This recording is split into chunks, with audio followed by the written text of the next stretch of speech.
الحمد لله رب العالمين والصلاة والسلام على أشرف الأنبياء والمرسلين نبينا محمد وعلى آله وأصحابه أجمعين.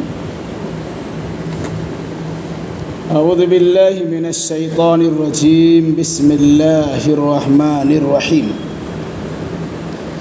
والتين والزيتون وطور سينين وهذا البلد الأمين لقد خلقنا الإنسان في أحسن تقويم ثم رددناه أسفل سافلين إلا الذين آمنوا وعملوا الصالحات فلهم أجر غير ممنون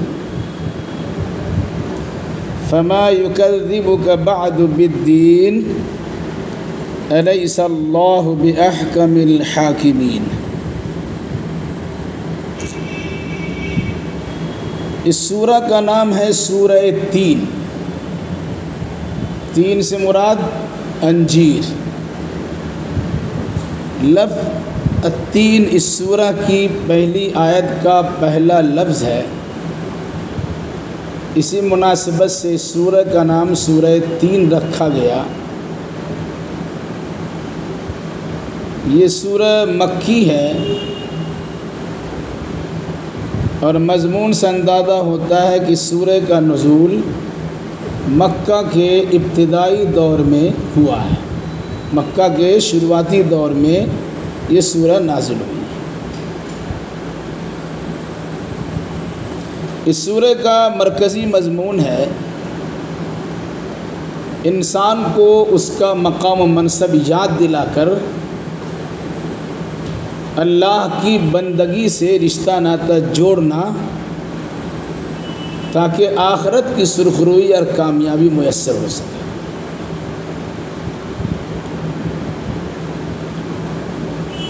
والتین والزیتون اس سے پہلے بات آ چکی ہے. واو قسم کے لیے بھی استعمال ہوتا ہے.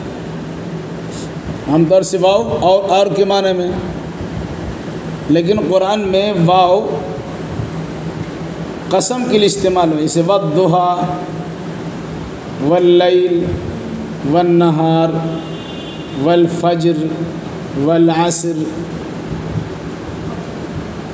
ان جگہوں پر واو قسم کے لیے استعمال ہوئے ہیں. قسم. والتین والزیتون انجیر اور زیتون کی قسم. یہ دونوں پھل ہیں، بڑی کارآمد چیزیں. عام طور سے فلسطین کے علاقے میں زیتون، فلسطین کے علاقے میں انجیر اور شام وغیرہ کے علاقے میں زیتون زیادہ پایا جاتا تھا. تو زیتون اور انجیر کی قسم کھائی گئی. مقصد اس علاقے کی قسم کھانا ہے جس علاقے میں یہ چیزیں بکثرت پائی جاتی ہیں. وجہ شام و فلسطین کے علاقے کو بابرکت علاقہ کہا جاتا ہے. وہاں حضرت عیسیٰ علیہ السلام پیدا بھی ہوئے اور عیسیٰ علیہ السلام کو نبوت و رسالت بھی ملی، اور عیسیٰ علیہ السلام نے کوہ زیتون سے اپنی دعوت و تبلیغ کا آغاز بھی کیا.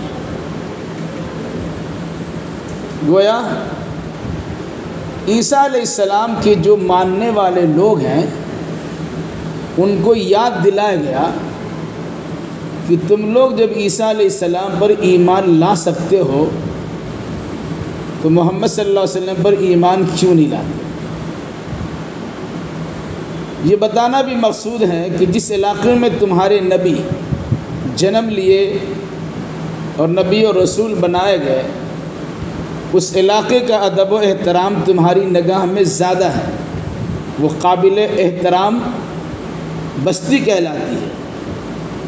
تو جس بستی کو ابراہیم علیہ السلام نے آباد کیا اور جس بستی میں محمد الرسول اللہ صلی اللہ علیہ وسلم کو نبی اور رسول بنا کر بھیجا گیا وہ بستی قابل اعتبار کیوں نہیں؟ وطور سینین، طور پہاڑ ہے، سینین جزیرہ نما سینا، کہا اور قسم ہے طور پہاڑ کی، طور سینا کی قسم،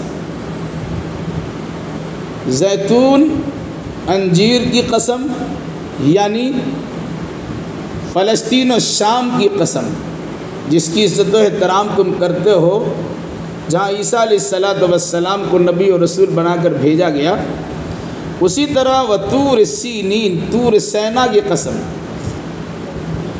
جہاں موسیٰ علیہ السلام کو اللہ تبارک و تعالیٰ نے مقدس پہاڑ سے آواز دیا اور نبی و رسول بنایا اور معجزات بھی عطا کی، کہا اور طور سینا کی قسم، مراد اے یہودیوں جن کا دعویٰ ہے کہ وہ موسیٰ علیہ السلام پر ایمان رکھنے والے ہیں، ان کو یاد دلایا گیا کہ جس طرح تمہارا ایمان موسیٰ علیہ السلام پر ہے کہ آسمانی شریعت کے لانے والے ہیں، اللہ نے ان کو نبی و رسول بنایا ہے، اسی طرح محمد الرسول اللہ صلی اللہ علیہ وسلم پر تمہیں ایمان لانا چاہیے کہ ان کو بھی اللہ تبارک و تعالیٰ نے نبی و رسول بنایا ہے۔ پھر اس طرح بھی سمجھایا کہ طور سینا جہاں موسیٰ علیہ السلام کو نبوت و رسالت عطا کی گئی، تمہاری نگاہ میں قابل اعتبار ہے، قابل احترام ہے، تو جہاں ابراہیم علیہ السلام نے ایک شہر کو آباد کیا جس کا نام مکہ المکرمہ ہے، اور جہاں محمد صلی اللہ علیہ وسلم کو نبی و رسول بنا کر بھیجا گیا، وہ مقام اور وہ جگہ تمہاری نگاہ میں قابل اعتبار کیوں نہیں ہے؟ کیا فرمایا اس کے بعد؟ وَالتِّینِ وَالزَّیْتُونِ وَطُورِ سِینِین، قسم ہے انجیر کی اور قسم ہے زیتون کی، یعنی شام و فلسطین کے علاقے کی قسم، اور قسم ہے طور سینا کی یا طور سینین کی، وَهَذَا الْبَلَدِ الْأَمِینِ، اور قسم ہے اس امن والے شہر کی۔ امن والا شہر سے مراد مکہ، مکہ المکرمہ کو امن والا شہر کہا گیا، وہاں کسی پر ظلم نہیں ہوتا، قتل کرنے والا انسان بھی وہاں رہتا ہے تو جرم اس کا پکڑا گیا پھر بھی اس مجرم کو حرم سے نکالا نہیں جاتا اور اس کو قتل نہیں کیا جاتا، جانور کو مارا نہیں جاتا وغیرہ ذالک۔ تو یہ امن والا شہر ہے جس میں سب کو اطمینان و سکون میسر ہوتا ہے۔ کہا اس امن والے شہر کی قسم، یہ بات اس سے پہلے آ چکی ہے۔ آخر اللہ تبارک و تعالیٰ اپنے مخلوقات میں سے بعض مخلوقات کی قسم کیوں کھاتا ہے؟ جبکہ انسان کو اللہ کے علاوہ کسی غیر کی قسم کھانے سے منع کیا گیا۔ من حلف لغیر اللہ فقد اشرک، جس نے اللہ کے علاوہ کسی غیر کی قسم کھائی اس نے شرک کیا۔ عورتیں بہت قسم کھاتی ہے، اپنے بیٹے کی قسم کھا کر بولتے ہیں، آپ کی سر کی قسم کھا کے کہتے ہیں۔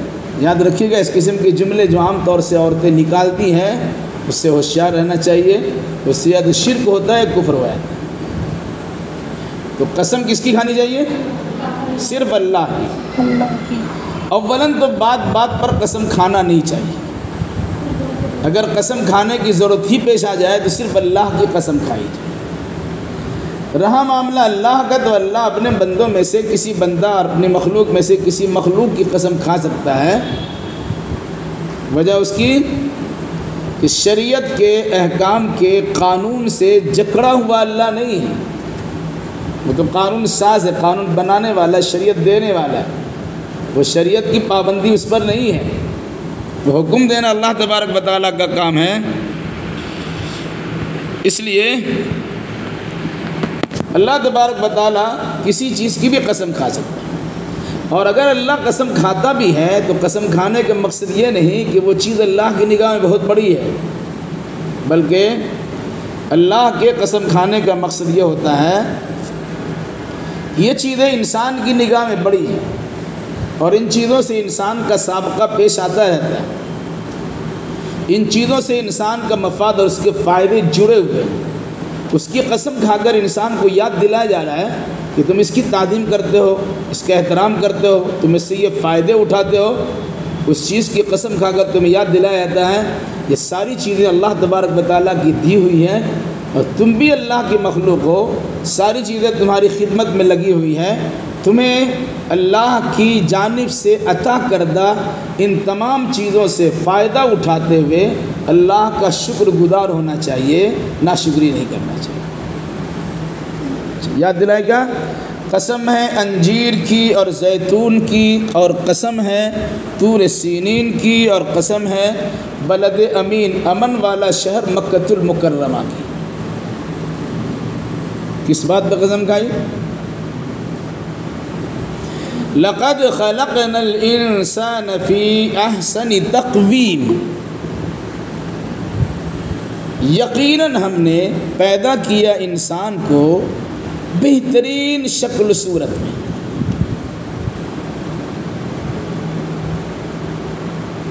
انسان کے حسین و جمیل خوبصورتی کا پیکر بنائے جانے پر اللہ نے تین شہروں کی قسم کھائی ہے، جن شہروں سے متعلق لوگوں کا عقیدہ یہ ہے یہ مہبط وحی ہے، جہاں اللہ کی وحی کا نزول ہوا ہے۔ نتیجے کے طور پر وہ چیزیں، وہ شہر، وہ جگہ قابل اعتبار اور قابل احترام ہے۔ تو کہا جس طرح وہ جگہ قابل اعتبار ہے، قابل احترام ہے، عزت کے لائق ہے، اسی طریقے سے اس سے کہیں زیادہ احترام کے لائق اللہ تعالیٰ نے تمہیں بنایا۔ کیسے بنایا؟ لقد خلقنا الانسان فی احسن تقویم، خلقنا پیدا کیا، خلقنا ہم نے پیدا کیا، انسان فی مطلب میں، احسن مطلب حسین خوبصورت، تقویم ڈھانچہ، شکل و صباحت، ہم نے انسان کو بہترین شکل و صباحت میں پیدا کیا ہے، بہترین ڈھانچے میں انسان کو ڈھالا ہے۔ کیسے؟ دنیا کی ساری مخلوقات کو اب دیکھ لیجیے وہ کیسی ہے۔ جانوروں کو دیکھ لیے، سر جھکا ہوا ہے، ٹانگیں نیچے لٹکی ہوئی، سر جھکا ہوا، اور دیگر چیزوں کو دیکھیے وہ حسنمائی اور حسن اس کے اندر پائے نہیں آتے۔ انسان کو اللہ تبارک و تعالیٰ نے سر سے لے کے پیر تک ہیرے جواہرات سے کہیں زیادہ قیمتی نعمتوں کے ساتھ انسان کو بنایا ہے۔ انسان تیار ہوا، بہترین شکل و صباحت اسے عطا کی گئی، تو کہا کہ اللہ نے انسان کو سب سے بہترین شکل میں پیدا کیا۔ خلق اللہ آدم علی صورتہ، اللہ نے آدم کو اپنی صورت میں پیدا کیا۔ بعض لوگوں نے کہا آدم کو اس کی صورت پیدا کیا، بعض نے کہا اللہ تعالیٰ نے آدم کو اپنی شکل پہ پیدا کیا۔ پھر حدیث میں بھی ہے کہ کوئی آدمی کسی کو منہ پہ گال پہ تماچا نہ مارے کہ اللہ نے انسان کے چہرے کو اپنے ہاتھ سے بنایا۔ تو بچے کو پھٹافٹ مار دیتے ہیں، عورتیں مارتی ہیں، اور مرد کی باپ کی جاگیرداری ہوتی ہے، بیوی پر اس کا ظلم چلتا ہے، کھٹاکھٹ تڑا تڑ حملہ کرنا شروع کر دیا۔ یاد رکھیے گا، مارنے والے اچھے لوگ نہیں ہوتے۔ تو کہا اللہ نے کیا فرمایا، ہم نے انسان کو سب سے بہترین ڈھانچے میں پیدا کیا، اوپر میں سر رکھا، چہرے جھکا ہوا نہیں ہے بلکہ سامنے کی طرف ہے، جسم کے سارے اعضاء و جوارح بڑے اچھے انداز میں سیٹ کیے گئے۔ کہا پیشانی سب سے اوپر ہے، وہ صرف اللہ کے سامنے جھکنا ہے اور کسی غیر کے سامنے جھکنا نہیں ہے۔ پھر اللہ نے سر سے لے کے پیر تک بہت سارے اعضاء و جوارح سے انسان کو حسین و جمیل بنایا ہے۔ اس پر اللہ تبارک و تعالیٰ کا شکر گزار ہونا چاہیے۔ اللہ نے سر دیا، اس پر بال کی خوشنمائی رکھی ہے، اندر میں دماغ دیا، جو سوچنے سمجھنے کی صلاحیت رکھتا ہے، آنکھیں عطا کی جس سے انسان دیکھتا ہے، کان سے نوازا جس سے انسان سنتا ہے، ناک میں 2 سوراخیں رکھی ہے جس سے انسان خوشبو اور بدبو کی کے اندر امتیاز کر پاتا ہے، انسان کو ہونٹ دیا اور منہ دیا، پھر اس کے اندر زبان بھی رکھی، زبان کی نگہبانی اور نگرانی کے لیے 32 پہرے دار بھی لگا دیے، ہے نا؟ 32 پہرے دار کون ہے؟ وہ دانت ہے۔ مقصد کیا ہے؟ زبان بڑی خطرناک چیز ہے، اسی زبان سے انسان کلمہ طیبہ پڑھتا ہے تو مسلمان ہو جاتا ہے، اسی زبان سے انسان کلمہ کفر بکتا ہے تو کافر ہو جاتا ہے، اسی زبان سے صحیح کلمات بولنے کے نتیجے میں جنت کا حقدار ہوتا ہے، اور اسی زبان سے غلط بات بولنے کے نتیجے میں جہنم کا مستحق ہو جاتا ہے۔ اسی زبان کے ذریعے سے انسان لوگوں کے دلوں میں اپنا گھر بنا لیتا ہے، اور اسی زبان کے نتیجے میں انسان اپنے بیگانے کو دشمن بنا لیتا ہے۔ تو کہا اس پر 32 پہرے دار لگا دیے گئے، اس لیے زبان بھی اس کے اندر رکھی ہے، قوت گویائی بھی دی۔ بہت سے لوگ ہیں زبان اس کے پاس ہے، بول نہیں سکتے، تو انسان کو بولنے کی طاقت بھی دی۔ اگر زبان ہی رہے اور اوپر سے نیچے سے 2 طرف سے ہونٹ اس کے نہ رہے تو آواز صحیح نہیں نکل سکتی ہے۔ دانتوں کی پہرےداری بھی رکھی ہے، اور آواز کو بہترین بنانے کے لیے نیچے اوپر ہونٹ بھی رکھے، پھر پورا چہرہ صحیح سالم بنایا، حسین و جمیل بنایا، پھر گردن بنائے، پھر کندھے بنائے، پھر ہاتھ بنائے، پھر جسم کے سارے حصے بنائے۔ تو قرآن نے کہا کہ بہترین شکل میں اللہ نے انسان کو پیدا کیا ہے۔ اس پہ غور و فکر کرے تو اس کا اندازہ ہوگا کہ دنیا کی تمام مخلوقات میں سب سے بہتر مخلوق انسان ہے، جسمانی اعتبار سے بھی اور مقام و منصب کے اعتبار سے بھی۔ اس کی پوزیشن بڑی اہم ہے، اس کا درجہ بڑا نرالا ہے، اس کا عہدہ و منصب بہت اونچا ہے۔ کیوں؟ قرآن نے کیا کہا؟ ہم نے سب سے بہترین انداز میں، بہترین شکل و صورت میں انسان کو پیدا کیا ہے۔ انسان کو سب سے بہترین انداز میں پیدا کرنے کی بات کو بیان کرنے کے لیے اللہ نے 4 قسم کھایا، ایک قسم نہیں ہے، 4 بار قسم کھائی۔ انجیر کی قسم، زیتون کی قسم، طور سینین کی قسم، مکۃ المکرمہ بلد امین کی قسم۔ ہم نے انسان کو سب سے بہترین شکل و صفات میں ڈالا ہے۔ مقصد، جس کو آسمانی شریعت ملتی ہے اس کا درجہ بڑا ہوتا ہے، اسے پڑھا لکھا کہا جاتا ہے۔ عرب والے کو امی کہتے ہیں، ان پڑھ، جن کے پاس علم نہیں تھا۔ تو یہودی لوگوں کے پاس علم تھا، کہتے تھے ما علینا لیس علینا فی الامیین سبیل۔ امی ان پڑھ لوگوں کا مال جس طرح کھا جائے ان پر کوئی سرزنش سے پکڑ نہیں ہوگی۔ یعنی جاہل ان پڑھ قسم کے لوگوں کا معاملہ کیا ہوتا تھا؟ کوئی وقت ہی نہیں۔ جن کے پاس علم ہے ان کا درجہ بڑا ہے۔ تو کہا اہل مکہ بھی علم والے اب ہو گئے، یا حضرت ابراہیم علیہ السلام اسماعیل کے زمانے میں تھے، بیچ میں جہالت آ گئی تھی۔ طور سینین کے رہنے والے جہاں موسیٰ علیہ السلام کو نبی بنایا گئے، ان کو بھی اپنے علم پہ بڑا ناز تھا۔ شام و فلسطین کے علاقے میں حضرت عیسیٰ علیہ السلام کی ولادت ہوئی، نبی بنایا گیا، اس جگہ کا بھی ادب و احترام ہے۔ تو کیا جب اللہ نے ان مختلف بہترین مقامات کی قسم اس لیے کھائی کہ لوگوں کی نگاہ میں اس کی تعظیم و تکریم ہے، اور یاد رکھیے گا ان تمام چیزوں سے زیادہ قابل احترام حضرت انسان ہے، جسے اللہ تبارک و تعالیٰ نے اپنے ہاتھ سے بنایا ہے، اور اس کے بعد کہا کہ ہم نے انسان کو سب سے بہترین شکل و صورت میں پیدا کیا۔ اب اس کے بعد کیا ہے؟ ثم، پھر، رددنا، رد یردو کا معنی تھا لوٹا دینا، پھیر دینا، دھکیل دینا، اسفلا، نیچے، بہت نیچے، سافلین، نیچے، نیچے سے بھی نیچا۔ پھر ہم نے اس کو یعنی انسان کو دھکیل دیا یا لوٹا دیا سب سے نچلے گڈھا میں، سب سے نچلی پوزیشن ہم نے اس کو دی ہے۔ بنایا تو سب سے اعلیٰ عرفہ، لیکن اس کے بعد ڈال دیا سب سے نیچا۔ کیوں ڈالا بھائی؟ انسان کو اللہ تبارک و تعالیٰ نے پیدا کیا، حدیث رسول کے مطابق کل مولود یولد علی الفطرہ فابواہ یحودانہ او ینصرانہ او یمجسانہ۔ ہر بچہ اسلام کی فطرت پر پیدا ہوتا ہے، یعنی مسلمان پیدا ہوتا ہے، پھر سماج و سوسائٹی ان کو جیسی ملتی ہے بچے ویسے ہو جاتے ہیں۔ اگر ان کے ماں باپ یہودی ہیں، بچوں کو یہودی بنا دیا جاتا ہے۔ ان کے ماں باپ نصرانی عیسائی ہیں، بچوں کو نصرانی عیسائی بنا دیا جاتا ہے۔ ان کے ماں باپ مجوسی آگ کی پجاری، آتش پرست ہے، تو بچے آتش پرست ہو جاتے ہیں۔ کہا انسان کو بہترین انداز میں پیدا کیا، انسان فطرت اسلام پر پیدا ہوا، لیکن جب اسلامی فطرت کو چھوڑ دیتا ہے اور سماج کے غلط لوگوں کے ہتھے چڑھ جاتا ہے، تو معاملہ اس کا یہ ہوتا کہ جو انسان جتنا اونچا ہوتا ہے جب گرتا ہے تو اتنا ہی نیچے جاتا ہے۔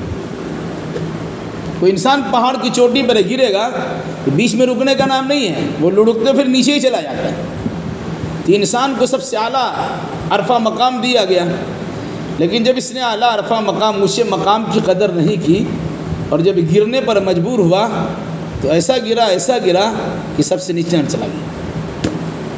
ایک معنی اس کی بتایا جاتا کہ ہم نے انسان کو بہترین شکل و صباحت پیدا کیا، پیدائش کے مراحل کو گزارا، پانی تھا، خون بنا، گوشت بنا، ہڈی بنی، انسان جسم تیار ہو گیا، بالکل ابھی چوزا کی طرح بچہ ہے، کمزور بچہ ہے، پیدا ہوا، آہستہ آہستہ بڑھتا چلا گیا، جوانی کو پہنچا، ایک بام عروج پہ پہنچ گیا، کامیابی کی منزل پہ پہنچ گیا۔ پھر اس کے بعد اس کی جوانی ڈھلتی ہے، آہستہ آہستہ آہستہ، پھر بچہ کمزور ہوتا چلا جاتا۔ جس طریقے سے بچہ بچپن میں کمزور ہوتا ہے، اسی طریقے سے جوانی کے بعد جب اس کی عمر ڈھلتی ہے، آہستہ آہستہ وہ جوان اب بچپنے کی طرف چلا آتا ہے۔ جیسے بچہ ماں باپ کا محتاج ہوتا ہے، اسی طریقے سے بوڑھا انسان بھی محتاج ہوتا ہے۔ بچے بہت سارے کام نہیں کر سکتے ہیں، بوڑھا انسان بھی بہت سارا کام نہیں کر سکتا ہے۔ کیا فرمایا؟ ثم رددناہ اسفل سافلین، پھر ہم نے اس کو سب سے نچلا طبقہ میں پہنچا دیا۔ مطلب وہ انسان بچہ تھا، جوان ہوا، پھر آہستہ آہستہ بڑھاپے کو پہنچ کر گیا بچہ ہی بن گیا۔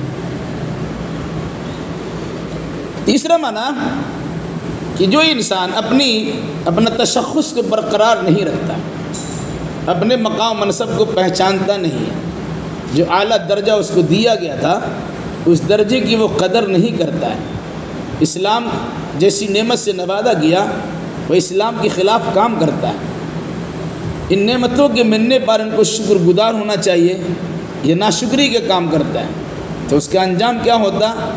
کہاں بہت اونچا درجے کا تھا اور کہاں سب سے نیچا درجے کا چلا گیا۔ وہ جنتی انسان تھا، جنت میں تھا، پیدا تو حضرت آدم علیہ السلام کو جنت میں بنایا گیا تھا، وہ جنتی انسان اعلیٰ مقام پہ تھا، لیکن اس نے اپنی حقیقت کو کھو دیا تو گڈھا جہنم کے گڈھے میں چلا جائے گا۔ یعنی اونچا مقام تھا، مقام کی عزت نہیں کی، سب سے نچلا طبقہ میں چلا گیا۔ چوتھی صورت سمجھنے کی اس طرح ہے، انسان کو اللہ تبارک و تعالیٰ نے پیدا کیا، اس کی پیشانی کو سر کے سامنے رکھا، سامنے والا حصہ اللہ کے سامنے جھکنا چاہیے۔ وہ انسان جب اللہ کو نہیں پہچانتا ہے اور اپنی عزت و احترام نہیں کرتا ہے تو انسان اتنا گرتا ہے کہ وہ کس چیز کی پوجا کرنا شروع کر دیتا ہے۔ وہ اپنے ہاتھ سے بناتا ہے، اسی کے سامنے جھک جاتا ہے، مجسمہ بناتا ہے، اسی کی پوجا پاٹ کرنا شروع کرتا ہے۔ حد تو یہ ہے کہ انسان لنگ تک کی پوجا کرنا شروع کر دے، اس کی انسان کی گراوٹ کی بات ہے۔ اسے تو اللہ کے سامنے جھکنا چاہیے، بندگی کرنا چاہیے، لیکن جب اللہ کے دروازے کو چھوڑتا ہے، اللہ کے در کو چھوڑتا ہے تو مختلف قسم کے در پہ وہ درایا جاتا ہے، اور نتیجے کے طور پر کہیں اس کو سفلتا اور کامیابی نہیں ملتی، وہ گڈھے میں گرتا چلا جاتا ہے۔ دنیا میں تو ذلیل ہوا ہی، مرنے کے بعد پھر وہ جہنم کے گڈھے میں جائے گا۔ اسی قرآن نے کیا کہا؟ لقد خلقنا الانسان فی احسن تقویم ثم رددناہ اسفل سافلین، ہم نے انسان کو بہترین شکل و صورت میں پیدا کیا، پھر ہم نے ہی انسان کو اس کے سب سے نچلے گڈھے میں دھکیل دیا۔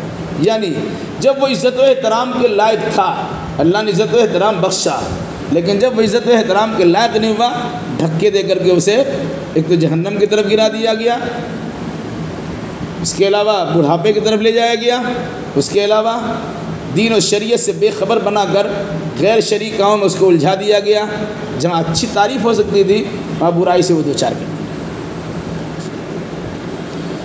الا الذین آمنوا وعملوا الصالحات، الا مطلب مگر، یعنی سارے لوگ ایسے نہیں ہیں کہ گڈھے مر گئے، ہاں مگر وہ لوگ، الذین وہ لوگ جو جنہوں نے آمنوا ایمان قبول کیا، وعملوا الصالحات اعمال کیے اچھے اعمال، مگر وہ لوگ جنہوں نے ایمان قبول کیا اور اچھے اعمال بجا لائے، یہ گڈھے میں نہیں گرے، یہ ذلیل و خوار نہیں ہوئے ہیں، بلکہ ان کا مقام اعلیٰ عرفائی ہے۔ ان کے اس عمل اور ثبات قدمی کے نتیجے میں اللہ تبارک و تعالیٰ جو اجر و ثواب سے نوازے گا، اس کے بارے میں فرمایا فَلَهُمْ أَجْرٌ غَيْرُ مَمْنُونَ، مطلب پس تو لہم ان کے لیے اجر اجر ہے، غیر مطلب نہیں، ممنون ختم ہونے والا، ان کے لیے ایسا اجر و ثواب ہے جو کبھی ختم نہیں۔ دنیا میں مقابلہ کیا، ڈٹ گیا، ثابت قدم رہا، تو اللہ تبارک و تعالیٰ نے ایسی نعمتوں سے نوازنے کا وعدہ کیا ہے کہ وہ نعمت بھی ہمیشہ رہے گی، وہ کبھی ختم ہی نہیں ہوگی۔ اسلام کی نعمت سے مالا مال ہے، اسلام کی شان یہاں بھی اور وہاں بھی ہے۔ اگر کوئی انسان مسلمان ہو کے رہتا ہے، وقتی طور سے ان کے سامنے پریشانی آ سکتی ہے، لیکن حقیقت میں اللہ تبارک و تعالیٰ کی نگاہ میں اس کا بڑا اعلیٰ مقام، اونچا درجہ ہے۔ تو کہا کہ جنہوں نے ایمان قبول کیا اور اچھے اعمال بجا لائے، فَلَهُمْ أَجْرٌ غَيْرُ مَمْنُونَ، تو ان کے لیے اجر ہے نہیں ختم ہونے والا، یعنی ایسا اجر، ایسا بدلہ اسے دیا جائے گا، کبھی ختم ہی نہیں ہوگا۔ وہ بدلہ کیا ہے؟ وہ بدلہ ہے انسان کے لیے جنت۔ جنت میں چھوٹی بڑی نعمت جو ملے گی وہ کبھی ختم نہیں ہوگی۔ انسان کا جیسا عمل ہوگا اس اعتبار سے اس کو جنت ملے گی۔ کسی کو چھوٹی جنت ہے، کسی کو اس سے بڑی جنت ہے، کسی کو بہت بڑی جنت ہے۔ جنت میں چلے جانا کامیابی ہے، ٹھیک ہے، لیکن نمبرات کے اعتبار سے، درجات کے اعتبار سے اس میں اضافہ ہے، کمی بیشی بھی ہے۔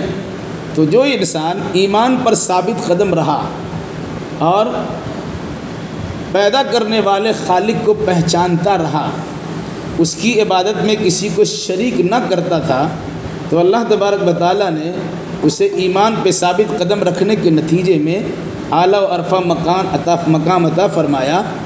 دنیا بھی اس کی تعظیم و تکریم کرائی گئی، اور آخرت بھی اللہ تبارک و تعالیٰ اس کے مقام منصب کو بحال رکھے گا، اونچا سے اونچا درجہ عطا فرمائے گا، جو اجر و ثواب ختم ہونے کا نام و نشان نہیں لے گا۔ تو جنہوں نے ایمان قبول کیا اور عمل صالح اچھے اعمال کی، اس سے پہلے بات آ چکی ہے، ایمان بغیر عمل صالح کے قابل اعتبار نہیں ہے، اور عمل صالح بھی بغیر ایمان کے قابل قبول نہیں ہے۔ ایمان اور عمل دونوں لازم و ملزوم ہے، ایک دوسرے کے لیے لازم اور ضروری ہے۔ ایمان ہے تو اچھا عمل کیجیے، اچھا عمل کرتے ہیں تو ایمان درست کیجیے، ٹھیک ہے۔ فما یکذبک بعد بالدین، اس کا دو معنی بیان کیا گیا۔ مطلب تو، ما یکذبک نہیں جھٹلائے گا آپ کو، اس کے بعد قیامت سے متعلق اللہ کے نبی صلی اللہ علیہ وسلم کو مخاطب کرتے ہوئے کہا کہ نبی، اتنی سیدھی سادھی باتیں ان کو لوگوں کو بتا دی گئی ہیں، وہ جزا سزا کے بارے میں انسان عقیدہ بھی رکھتا ہے، اچھا برا سے متعلق کی بات بھی ان کے سامنے ہے، جیسا کرو گے ویسا بھرو گے۔ اچھا انسان بنایا، غلط کرنے کے نتیجے میں انجام کو پہنچے گا۔ اتنی باتیں سن لینے کے بعد کوئی انسان آپ کو جھٹلا سکے گا؟ جو انسان جھٹلاتا ہے کہ اس نے اللہ تبارک و تعالیٰ کی نعمتوں کا اقرار کیا نہیں ہے، اس کی قدر و منزلت پہچانی نہیں ہے۔ اللہ نے انسان کو سوجھ بوجھ دیا ہے، عقل سلیم عطا کیا ہے، قلب سلیم عطا کیا ہے، سوچنے سمجھنے کی صلاحیت دی ہے، اونچا مقام دیا ہے، وہ حق ناحق کو پہچان سکتا ہے، اس کے باوجود اگر نہیں پہچانتا ہے تو وہ تو جہنم میں جانے کے لائق ہی ہیں۔ لیکن جس کے پاس شعور ہے، آگہی ہے، علم معرفت ہے، وہ انسان کبھی آپ کو قیامت کے بارے میں جھٹلائے گا نہیں۔ کیوں نہیں جھٹلائے گا؟ کہ ان کو یقین یہ ہے کہ دنیا میں ہم جیسا کریں گے مرنے کے بعد ویسی برتاؤ ہمارے ساتھ کیا جائے گا۔ ایک معنی تو یہ ہے۔ دوسرا معنی فما یکذبک بعد بالدین، اے مخاطب، یعنی سارے انسان کو مخاطب کرتے ہوئے کہا گیا، اے انسان، جب تمہارا اللہ نے یہ مقام رکھا ہے اس کے باوجود تم قیامت کے بارے میں جھٹلاتے ہو، تمہیں کیا ہو گیا؟ تمہیں کس چیز نے ان حقیقتوں کے سمجھ لینے کے بعد روز جزا قیامت کے دن کے جھٹلانے پر تم کو مجبور کر دیا ہے؟ تم سمجھتے ہو کہ دنیا بیکار پیدا نہیں ہوئی ہے، بہت سارے اسباب و وسائل تمہیں دیے گئے، ساری نعمتوں سے نوازا گیا۔ ایسا تو نہیں کہ کھاؤ پیو مر جاؤ، کھاؤ پیو موج مستی کرو اور موت آئے تو مر جاؤ، نہیں، تم با مقصد مخلوق ہو، تمہیں پیدا کیا گیا ایک خاص مقصد کے تحت، تمہیں نعمتوں سے نوازا کہ اس کی پرشش ہوگی۔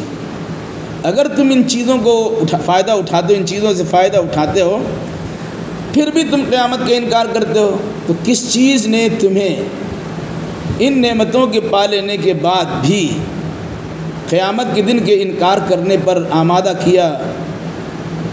تمہیں سوچنا چاہیے۔ فما یکذبک بعد بالدین، کس چیز نے تمہیں اس کے بعد بھی قیامت کے انکار کرنے پر آمادہ کیا؟ یا دوسرا، اے نبی، اب آپ کو یہ لوگ قیامت کے بارے میں جھٹلائیں گے نہیں جن کے پاس عقل سلیم موجود ہے۔ الیس اللہ باحکم الحاکمین، مطلب کیا؟ لیسا مطلب نہیں، احکم بہت بڑا حاکم، حاکمین فیصلہ کرنے والے، کیا نہیں ہے اللہ تمام حاکموں میں سب سے بڑا حاکم؟ مطلب اللہ تمام حاکموں میں سب سے بڑا حاکم ہے۔ یہ بات اس لیے سکھلائی گئی کہ انسان کا معاملہ جب بگڑتا ہے تو آپس کے مسائل کو حل کرنے کے لیے کسی حاکم اور جج کے پاس جاتا ہے۔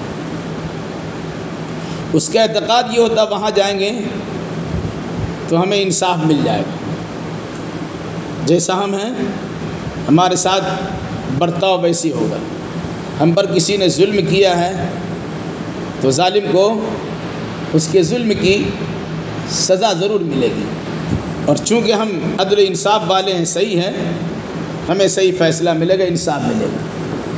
کہ جب تم انسان ہو کر ایک انسان پر اعتماد اور بھروسہ کرتے ہو اور اپنے سردار کے پاس، اپنے حاکم کے پاس، اپنے جج کے پاس جا کر اپنے مسائل کا حل کراتے ہو، جبکہ وہاں جھوٹ سچ کا امکان رہتا ہے، بے انصافی کرنے کا بھی امکان رہتا ہے، وہ گھوس کھا کر بے انصافی کر سکتا ہے، کسی کے دباؤ میں آ کر تمہارے خلاف فیصلہ سنا سکتا ہے۔ اللہ کا معاملہ کیا ہے؟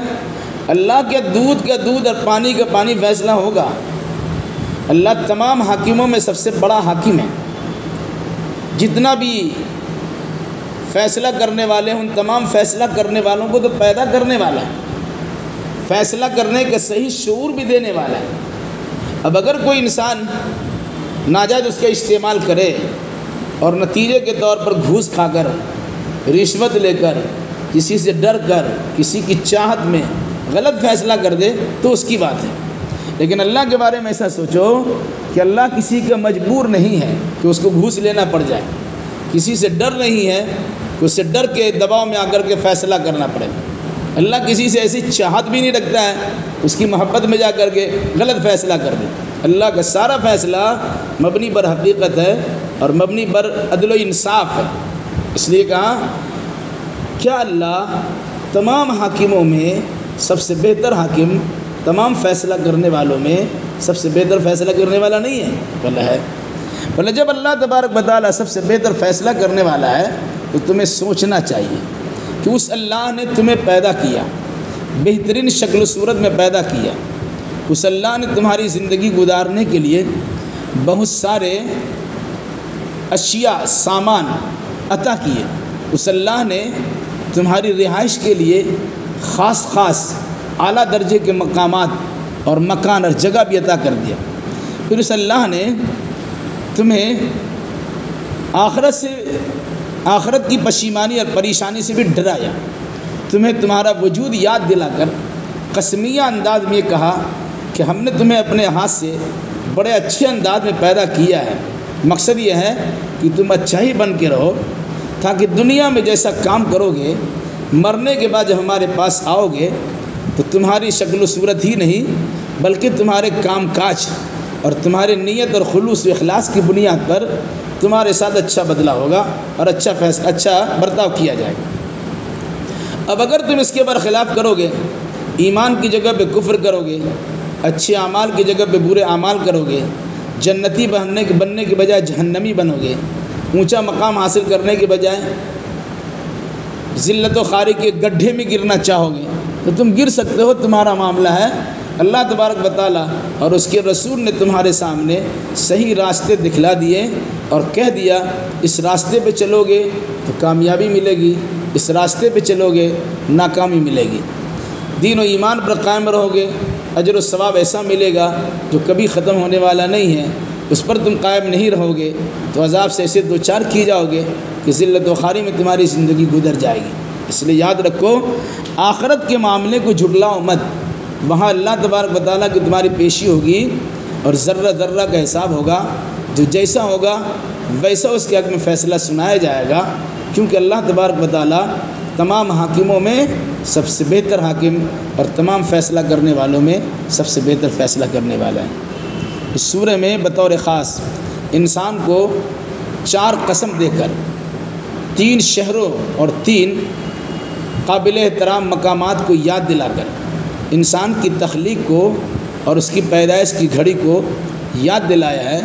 پھر انسان پر جو اللہ کا انعام ہوا کہ بہترین شکل میں پیدا کیا اس کو یاد دلایا، اور کہاں کہ اپنا تشخص کو برقرار رکھنا، اپنا احترام عزت و احترام کو صحیح سالم رکھنا، کبھی وہاں پر اپنے آپ کو گرنے کی کیفیت سے دوچار نہ کرنا، ورنہ اگر گرنے والی حرکت کرو گے پھر گرا ہی دیے جاؤ گے، پھر تم تو کہیں کا نہیں رہو گے۔ اس لیے اس سورہ کے اس پیغام کو سمجھا جائے کہ اللہ نے انبیاء و رسول کے ذریعے سے انسان کو اس کا کھویا ہوا وقار یاد دلاتا ہے، اور ساتھ میں انسان سے جو بھول ہو جاتی ہے اسے پڑھا ہوا سبق پھر دوبارہ یاد کرایا جاتا ہے۔